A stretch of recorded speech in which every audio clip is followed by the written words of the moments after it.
আসসালামু আলাইকুম, সবাইকে স্বাগতম ভিরু প্রো একাডেমিতে। আজকে কি নিয়ে আসলাম ভাইয়া? পদার্থবিজ্ঞান অধ্যায় 5, অর্থাৎ পদার্থের অবস্থা ও চাপ। এই অধ্যায়ের উপর বেসিক এর আগে দিয়েছি। এখন কি নিয়ে আসলাম ভাইয়া? এমসিকিউ সলভ নিয়ে আসলাম।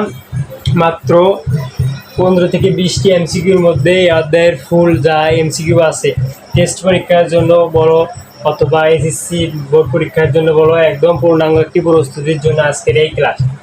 তাহলে সবাই পাশে থাকেন এবং আমার যে ইউটিউব চ্যানেলটি আছে সেটা সাবস্ক্রাইব করে লাইক কমেন্ট শেয়ার করেন যাতে অন্যরা দেখতে পারে। ঠিক আছে, তাহলে শুরু করা যাক। কি আজকে এমসিকিউ নিয়ে, ফিজিক্সের এমসিকিউ নিয়ে ক্লাস করবো। তাহলে শুরু করা যাক। কি দেওয়া আছে ভাইয়া? পদার্থের চতুর্থ অবস্থার নাম কি? বেসিক ক্লাসে দিয়েছি। ঠিক আছে, কি পদার্থের চতুর্থ অবস্থার নাম কি ভাইয়া? গ্যাস তো অবশ্যই হবে না। পদার্থের কয়টি অবস্থা? আমরা জানি সাধারণত 3টি অবস্থায়, কি কঠিন, তরল, বায়বীয়। কিন্তু নতুন একটি কি ভাইয়া? প্লাজমা। কারণ তরল কঠিন এই দুইটা আমরা জানি, কিন্তু গ্যাস কিন্তু কোনো একটা ওইটা অবস্থা বোঝায় না। ঠিক আছে, তাহলে কি হবে ভাইয়া? প্লাজমা। ওকে, এখন কি ভাইয়া দ্বিতীয় যে এমসিকিউটা আছে ওইটা সলভ করবো। ঘনত্বের মাত্রা কোনটি? ভাইয়া ঘনত্বের মাত্রা, এটা বোঝার জন্য আমি পাশে লিখে আর কি যে করে দিছি, তাহলে দেখা যায় ঘনত্বের মাত্রা সাধারণত ঘনত্ব এটা হলো যে কোনো একটি বাহুর দৈর্ঘ্যের উপর টিপ দিলে কি হয় ভাইয়া? ঘন হয়। ঠিক আছে, তাহলে কি বলা হয়েছে? ঘনত্বের মাত্রা কি?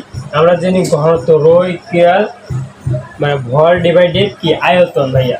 আয়তন এম মানে ভরের এগো হচ্ছে কেজি এবং আয়তন হচ্ছে মিটার কিউব বা এ কিউব আসে, মানে ঠিক আছে বাহুর দৈর্ঘ্য হলে। তাহলে এখান থেকে কি আসে ভাইয়া? এখান থেকে আসে আমরা জানি কেজি মানে ম্যাস এম, আর হলো হচ্ছে মিটার মানে লেন্থ, এটা কি ভাইয়া? এল মানে এল পার টু দি পাওয়ার কত? 3। ঠিক আছে, M L per to the পাওয়ার 3 কোনটা হবে ভাইয়া? ঘ নম্বর। অবশ্যই যে বাকি 3টা আছে এগুলো হবে না। এখন কি বলা হয়েছে? চাপের মাত্রা কোনটি ভাইয়া? চাপের মাত্রা, চাপ পি ইকুয়াল কি ভাইয়া? এফ মানে লম্বভাবে প্রযুক্ত বল কি ভাইয়া? লম্বভাবে প্রযুক্ত বল ডিভাইডেড যে বস্তুর উপর মানে বল প্রয়োগ করা হয় তার ক্ষেত্রফল। এখান থেকে কি বলছে ভাইয়া? মাত্রা নির্ণয় করতে বলছে, মাত্রা। তাহলে এফ ইকুয়াল কি লেখা যায় ভাইয়া? F equal M A. তাহলে যে এম ভরের একক কি ভাইয়া? কেজি ত্বরণ, কেজি ত্বরণের একক কি ভাইয়া?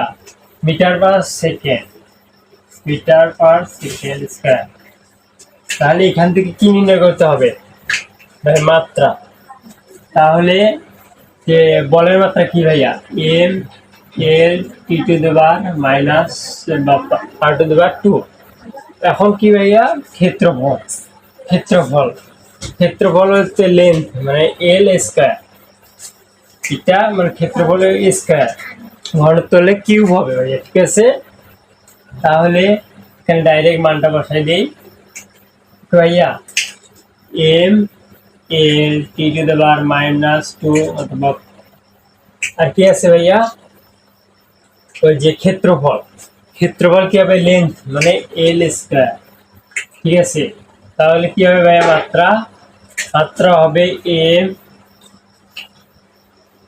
এল to the power L per to the power minus 1 এবং টি টু দি পাওয়ার মাইনাস 2। কি হবে? এইটা ভাইয়া। ঠিক আছে, তাহলে কয় নম্বর ভাইয়া? ঘ নম্বর। ঠিক আছে, এখন পরবর্তী যে এমসিকিউ গুলো আছে ওগুলো সলভ করবো, কিছু গাণিতিক সমস্যা সলভ করবো। ওকে ভাইয়া, তাহলে দেওয়া আছে সাইপের ভর 25 কেজি এবং সাইপের পায়ের তলার ক্ষেত্রফল 0.3 মিটার স্কয়ার হলে সে কত চাপ প্রয়োগ করবে?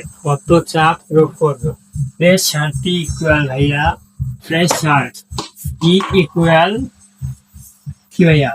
ভর ডিভাইডেড কি ভাইয়া? ক্ষেত্রফল। ভর ডিভাইডেড ক্ষেত্রফল। তাহলে দেওয়া আছে কি 25 কেজি লম্ব ভাবে প্রযুক্ত বল। তাহলে কি হবে ভাইয়া, ভরের সাথে কি হবে, মানে অভিকর্ষণ ত্বরণ কি হবে 9.8, তাহলে 25 × 9.8 ডিভাইডেড কত ভাইয়া, ক্ষেত্রফল দেওয়া আছে 0.3 মিটার স্কোয়ার। ডাইরেক্ট মিটার স্কোয়ারে আছে, তাহলে কি হবে 0.3। তাহলে তোমরা ভাইয়া প্রবলেমটা সলভ করে দেখো কি আসে। দেখো ভাইয়া, দেখো জলদি দেখো ভাইয়া, দেখো কত আসছে ভাইয়া, 816.6 স্কেল। ভাইয়া গরম বার আছে দেখো। তাহলে বাকি যে তিনটে অপশন আছে ওগুলো ভুল, এইটা ঠিক। চাপের একক হচ্ছে কি ভাইয়া প্যাসকেল, আর একটা হচ্ছে newton, newton per metre square.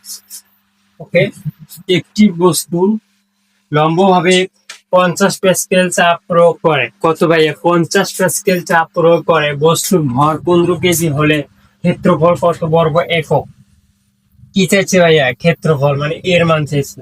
তাহলে আমরা এখানে সলভ করি। ওকে, ক্ষেত্রফল চাইছে ভাইয়া, ক্ষেত্রফল কি দেয়া আছে, ঘনত্ব দেয়া আছে, চাপ দেয়া আছে কত ভাইয়া 50, এবং বস্তুর ভর দেয়া আছে 15 কেজি। 15 সাথে 9.8 যোগ করলে গুণ করলে কত হবে ভাইয়া, 9.8 গুণ করলে আসে 147।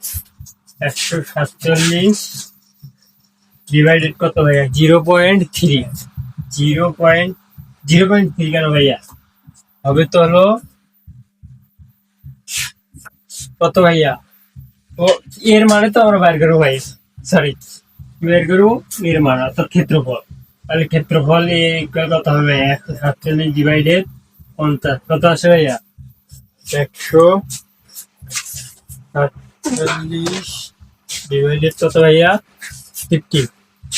তাহলে আসি কত 2.94। 2.9 ভাই ক নম্বর অপশনে ঠিক আছে।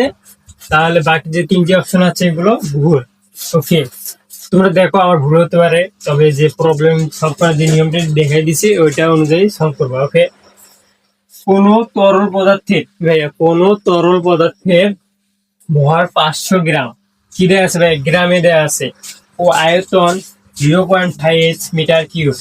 আয়তনের একক কি ভাইয়া মিটার কিউব, কিউব হবে। এখানে ঘনত্ব কত, ঘনত্ব চাইছে ভাইয়া, ঘনত্ব কোন তরল পদার্থের ভর দেওয়া আছে কত 500 গ্রাম। তাহলে এটাকে কেজিতে প্রকাশ করো ভাইয়া, ডিভাইডেড কত দিলে হবে 1500 ডিভাইডেড কত ভাইয়া 1000, কত আছে ভাইয়া 5। তাহলে ঘনত্ব রো ইকুয়াল রো ইকুয়াল और m डिवाइडेड की भैया m डिवाइडेड आयतन ये कत আছে 0.5 500 0.5 তাহলে কত হয় 0.5 ডিভাইডেড 0.5 কত আসবে 1 এটার কি একক ভাইয়া কেজি মিটার কিউব। তাহলে এমনও থাকতে পারে যে একক ভিন্ন, কিন্তু তোর বা এখানে ওয়ানও থাকতে পারে, দুইটা সেম কিন্তু একক ভিন্ন থাকতে পারে, এটা খেয়াল রাখতে হবে। তাহলে কি হবে ক number 1 KG per metre cube. Okay, এখন কি করব ভাইয়া, এখন কিছু আরো যে বেসিক এমসিকিউ এবং যে গাণিতিক সমস্যা সেগুলো সলভ করবো। ঠিক আছে, বলা যে তরলে নিমজ্জিত বস্তুর ওজন হারায় নিচের কোনটির জন্য, ঊর্ধ্বমুখী বল, নিম্নমুখী বল, তরলের পার্শ্ব চাপ, বায়ু চাপ। কি হবে ভাইয়া ঊর্ধ্বমুখী বল বা প্লাজমা, যে পদার্থের চতুর্থ অবস্থা আছে ওইটা হবে কি হবে ঊর্ধ্বমুখী বল। ঠিক আছে ভাইয়া, কি হবে ঊর্ধ্বমুখী বল, ঊর্ধ্বমুখী বল। ভাইয়া বাইরে থেকে সাউন্ড আসতেছে আর কি, যে আমি ভিডিওতে লাগাইনি, ঠিক আছে। কিরকম আছে ভাইয়া পরবর্তী 2 মিটার কিউব প্রস্থ সেটের ক্ষেত্রফল, 4 মিটার উচ্চতা বিশিষ্ট কোনো সিলিন্ডারকে পানিতে নিমজ্জিত করতে তার উপর তৃতীয় ক্রিয়াশীল প্লাবতা কত? কি বলছে ভাইয়া? ক্রিয়াশীল প্লাবতা। তাহলে আমরা কি লিখতে পারি? ক্ষেত্রফল কত দেওয়া আছে ভাইয়া? ক্ষেত্রফল 4 মিটার গুণ ক্ষেত্রফল এ গুণ উচ্চতা গুণ পানির ভর গুণ 9 মানে জি কি ভাইয়া অভিকর্ষ স্তর। তাহলে কত? 4 গুণ উচ্চতা কত দেওয়া আছে ভাইয়া? 2 মিটার কিউব। 2 মিটারে দেওয়া আছে 2, তারপরে ভর আছে, ভরের সাথে 9.8 গুণ হবে। তাহলে কত হবে ভাইয়া? যে পানি কি বলা হয়েছে ভাই? পানিতে নিমজ্জিত করতে। কি ভাইয়া? পানিতে নিমজ্জিত করতে। তারপরে পানির জন্য পানির ঘনত্ব কত ভাইয়া? পানির ঘনত্ব হচ্ছে 1000 গুণ কত হবে ভাইয়া? 9.8। কত? 9.8। তাহলে কত আসবে ভাইয়া? মোটামুটি 9.8 গুণ 10⁻³ নিউটন। কি হবে ভাইয়া? একটা কি হবে? নিউটন। যেমন রাখতে হবে নিউটন। অন্য কোনো এমসিকিউ এ নিউটনের জায়গায় কেজি মিটার স্কয়ার বা অন্যান্য কিছু লাগাতে পারে, ঠিক আছে। তাহলে এটা সতর্ক থাকতে হবে ভাইয়া। তাহলে আজকের ক্লাস এই পর্যন্ত। পরবর্তী ক্লাসের জন্য আমার ইউটিউব চ্যানেলটিকে সাবস্ক্রাইব করে পাশে থাকবেন, লাইক কমেন্ট শেয়ার করবেন, এবং পরবর্তী ক্লাসগুলো দেখার জন্য আমার চ্যানেলটিকে অবশ্যই সাবস্ক্রাইব করে পাশে থাকবেন। Thank you.